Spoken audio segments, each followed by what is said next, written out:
the sun. "If someone wants us, he'll have to take us both," said João, as if he were master of his destiny. They scrounged half a loaf at the café by scrubbing the floor and humping the rubbish to the tip, and slept on the cobbled street with their mouths open. When he woke, the first thing João saw was Rui's face. He thought the pain in his stomach was pure hunger. Side by side they scavenged and slept. They milled about with the other men waiting for work, and learned a lot. How to eke out a few words to last a conversation, how to lean against a wall, how to spit, and how to fill up on indifference. At the top of the square was a 2-story building with bars on the bottom window. João had never seen a prison before. The prisoners sat in the window and talked to friends or received food from relatives. One day, a dozen or more people had gathered. João and Rui had nothing else to do. "He talks about sacrifice. Who is making these sacrifices, my friends? Ask yourselves." No one looked at the prisoner. They were just hanging around waiting, though there was nothing to wait for. The prisoner clutched the bars and pressed his face to them. His nose escaped. "Salazar," he said, "is not making sacrifices." There was a general stirring as if fear had blown in on the dry wind. "Listen to me," said the prisoner. His face was thin and pinched, as though he had spent too long trying to squeeze it out of the narrow opening. "In the whole of the Alentejo, 4 families own 3/4 of the land. It was like this too in other countries like Russia, but now the Russian land belongs to the Russian people." Each man averted his face from every other. It was not safe to read another's thoughts. João glanced at Rui.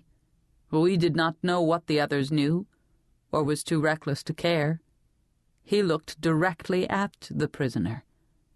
"The people make the wealth, but the wealth does not belong to the people."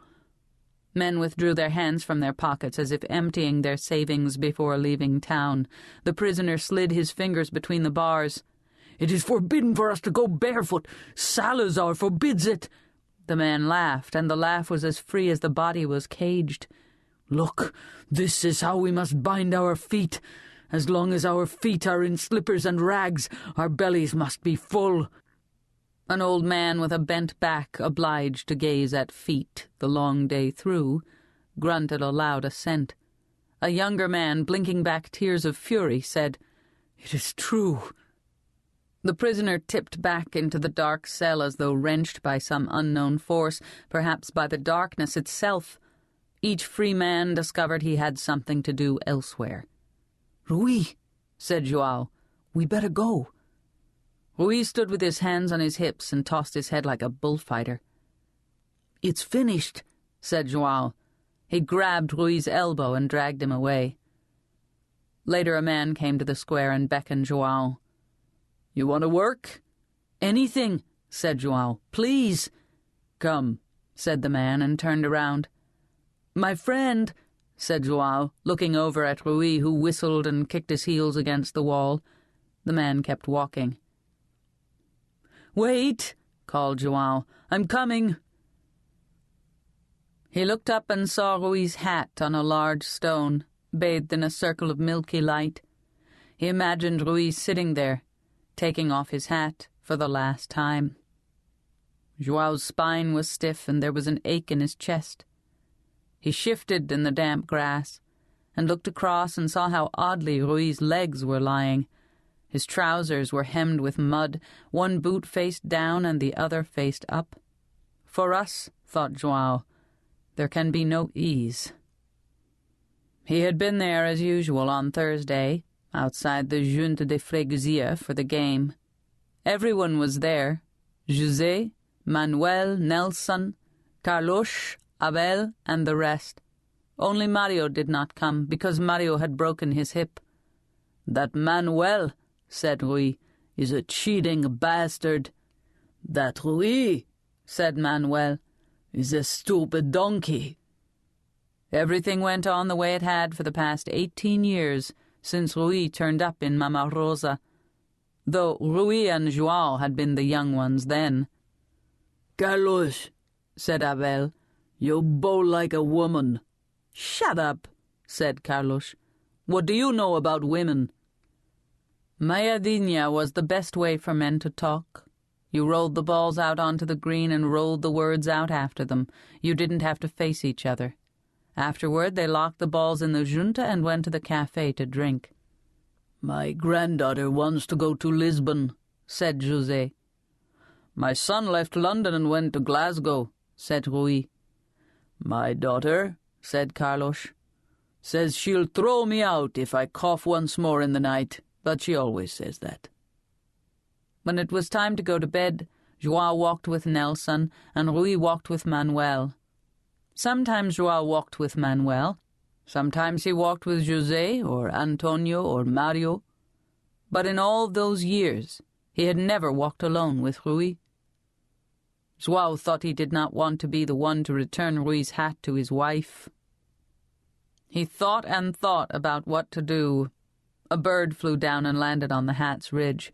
It was gold with a black head and black feet. João had never seen a bird like that before, and he knew it was a sign that he should keep the hat. Then he remembered about Rui's wife. Dona Rosa Maria had died not last year but the year before that. The day they buried her was a scorcher, July the 4th, Memorial Day of Isabella of Portugal, patron saint of difficult marriages and the falsely accused. When they met for the second time, they were men. João passed the green shirt parade in the Praça Sousa Prado and climbed the steps up to the Rua Fortunato Simões dos Santos, heading for his favorite bar. At the top of the steps he turned and watched as a boy marched out of the ranks and raised his right arm in the infamous salute. João went into the bar and saw Rui.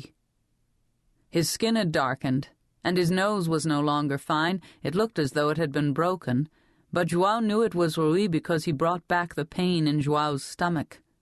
He was talking, drawing people in from the corners of the room.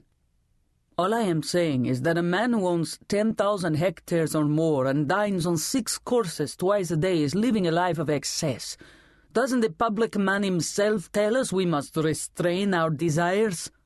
Rui wore a checked shirt, a frayed jacket, and his hair dangerously long. It came to within an inch of his collar. "Nobody can contradict Salazar. But you speak like a...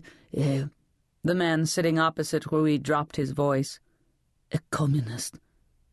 From each according to his ability to each according to his needs, that's what they say." Rui waved his hand. "Whoever heard such nonsense? Why should a man work according to his ability? Why should a man receive according to his needs?